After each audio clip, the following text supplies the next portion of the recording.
What is good, Mexit planners? Welcome back to another edition of the Yucatan News Weekly Update. Y'all, I cannot tell you how happy I am to be back with you today. I've been out of the country in the States wrapping up some business, but I am back and we are gonna get right back into it. And we're gonna start today with the best news possible. Let's get it.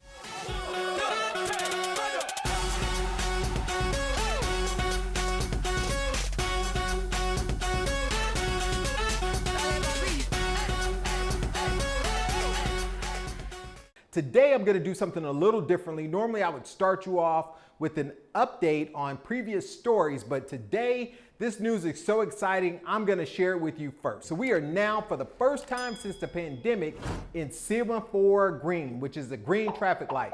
Things are opening back in Merida. Last week was an incredible week for the city, and I'm gonna get into some of the details of what happened last week, but things are open. We are back just in time for the great weather, just in time for all of the events of the holidays. And this place is so exciting around Christmas. I can't believe how festive a tropical place can be, but this place is it. So today I want to talk to you about all the things that happened last week, but I wanted to start you off with the best news ever, which is we are now in Semaphore Green, which is the green traffic light. So things are open at 75% capacity. Anything that was already previously open when we were in the yellow traffic light, which we were in that for over a month and a half, anything that was already previously open now can be open at an occupancy of 75%. Today, November 22nd, was when we made the transition into the green traffic light. Beginning Monday, January 24th, they're gonna allow for large events, concerts, and things of that nature are gonna be able to take place again in the Yucatan. So that's exciting.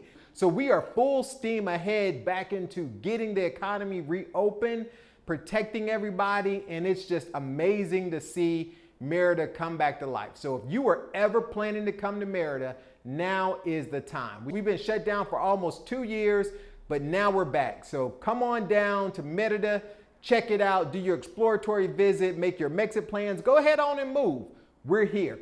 Speaking of COVID updates, since we're now in the green traffic light, I've been looking at the paper for the last couple of weeks, and we are under between 40 and 60 new cases a day of COVID cases, which is incredible, and under 10 fatalities per day. So that is a very good number to be in. Obviously, you know, any fatalities is one too many, but the numbers are definitely trending down. The vaccination is working. They're now vaccinating kids ages 15 to 17, and they're looking at how to get the vaccine for all kids under 12. So this is an exciting time here in Merida. Come on down. We're still wearing our mask. We're still sanitizing our hands. We're still doing all those things, but things are open. There's plenty of outdoor space. The weather's great. You're not going to sweat just by sitting. It's an amazing time. So that is the best news. First, catching you up on some of the previous stories. The underpass I was telling you about in the last Yucatan News Weekly Update is now open, y'all. A few weeks ago on a Friday, we were going downtown and we were like, what is this? It's the underpass. The underpass is open. So it's kind of weird that it's open since it was closed for so long. But, you know, out of habit, you're always going to the right to get over to go around the roundabout. Well, now you can just zip right through that underpass and get downtown. It really significantly reduces the travel from the north end of the city to the south end, and it is back open. So that is one of the big things that happened since our last discussion. Also, that 4T legislation that AMLO, the president, floated to Congress is still causing a stir.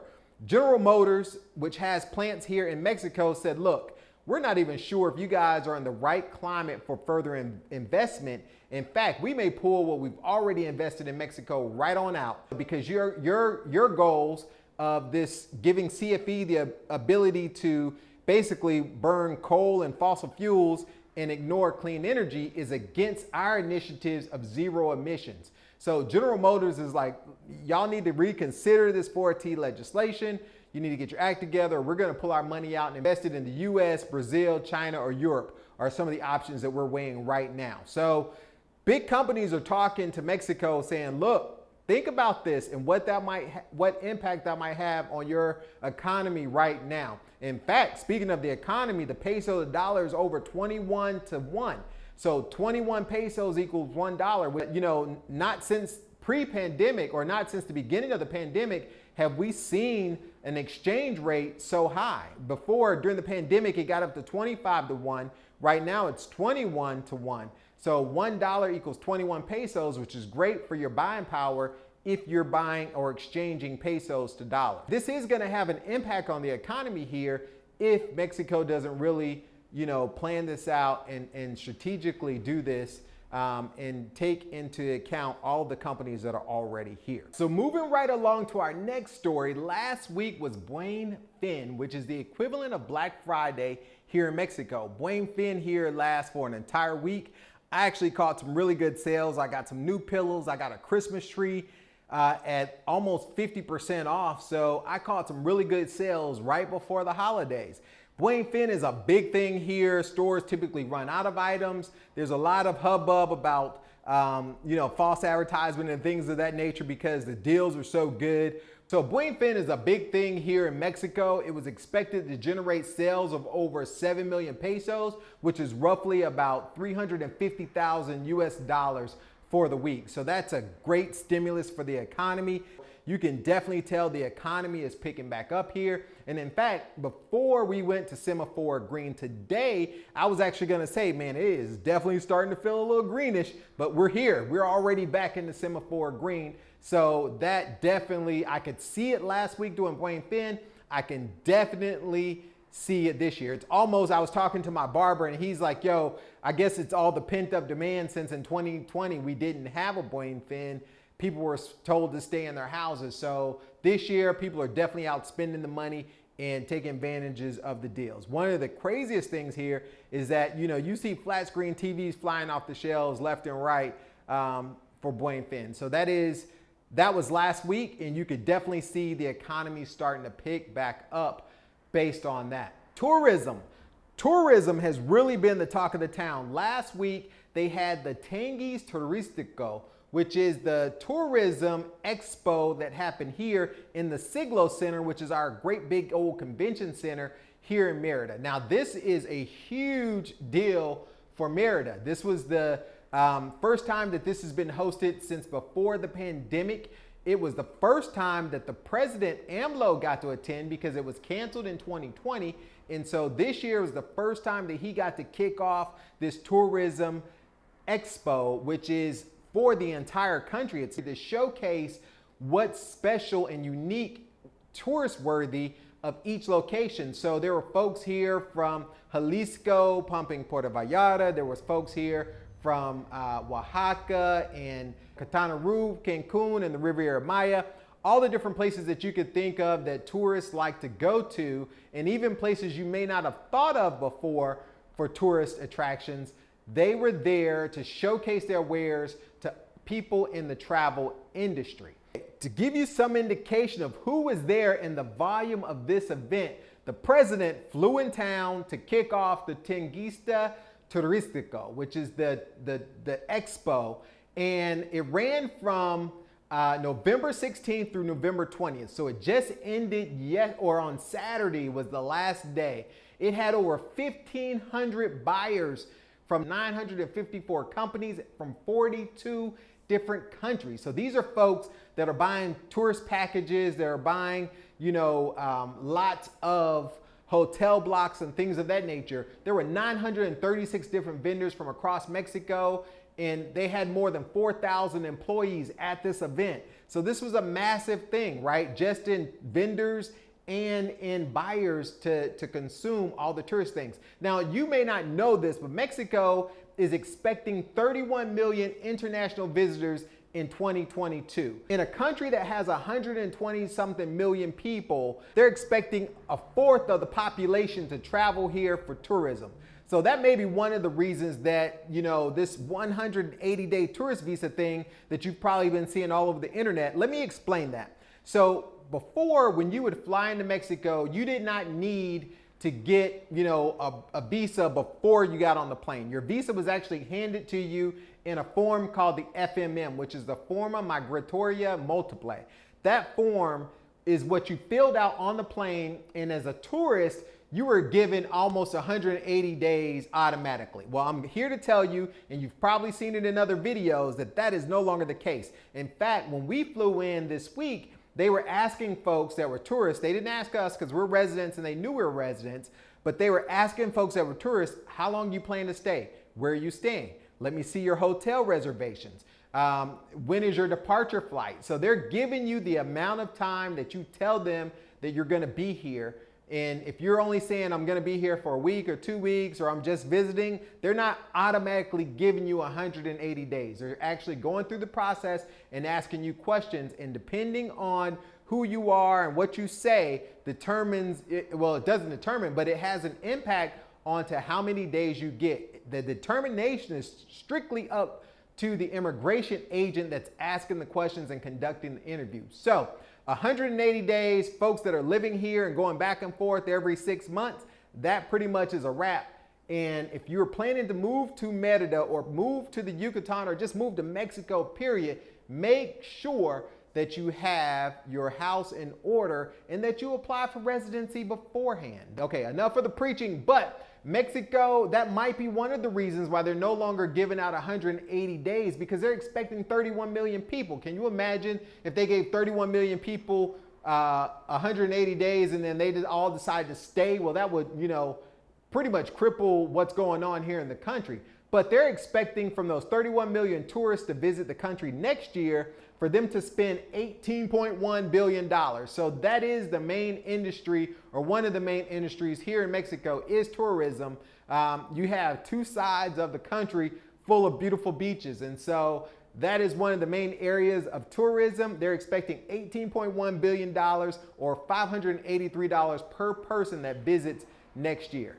Now, to give you some idea, pre-pandemic, the numbers were 45 million tourists in 1 year, and they spent over $24.6 billion. So we're not back to where we were pre-pandemic, but we are getting back to normal. So tourism is starting to come back, and this Tanguis, or the Tanguis Turistico, was one of the first steps, and it was the largest event that's been held in Merida since the pandemic, bringing folks in from all over the country, including the president, to kick it off, and it was exciting. The Yucatan actually won 3 of the 6 national awards that they gave out for products of the Yucatan. This is Hotel Cheble for premium tourism, Hacienda Satuta for gathering and conferences, and then Hokul Vu won for gastronomy. So that's pretty exciting. So throughout the paper last week, it was all about tourism, and because of the Tanguis Turistico that was here, they are announcing all the different projects that they're having. So there were 51 private sector projects announced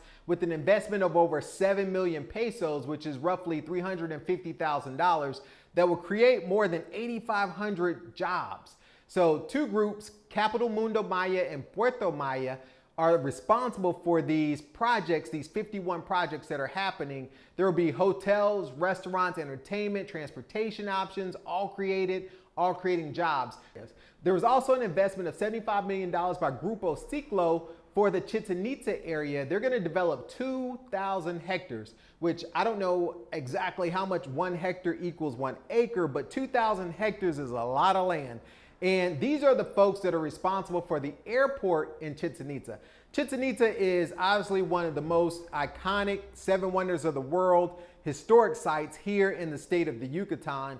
People come every day. Millions of people come from Riviera Maya, which is Quintana Roo, Cancun, Playa del Carmen, Tulum, to go to Chichen Itza by bus. So they're building an airport there. They're going to also build commercial centers, restaurants, but the hotels. But the thing that got my attention is they're going to build another golf course. There's only a few golf courses in all of the Yucatan. Right now, there's the Yucatan Country Club, just north of Merida, which is completely private. There's La Ceiba, which I would call semi-private. You can get on, but it's expensive. And then they're going to have this other club over in and near Chichen Itza. And so this $75 million is going to do an awful lot for that particular area and that region of the Yucatan, for the local towns to come in, sell their goods, sell their handicrafts. They're going to have hotels, conference centers, restaurants, parks, and a golf course. So I'm excited about that project. The Transportes de Guatemala, which is airline TAG, announced that in March of next year, they're gonna have a direct flight going from Guatemala City to Merida, which is gonna be pretty exciting. I don't know if you've ever been to Guatemala, but Antigua, Guatemala is absolutely amazing and it is a gem.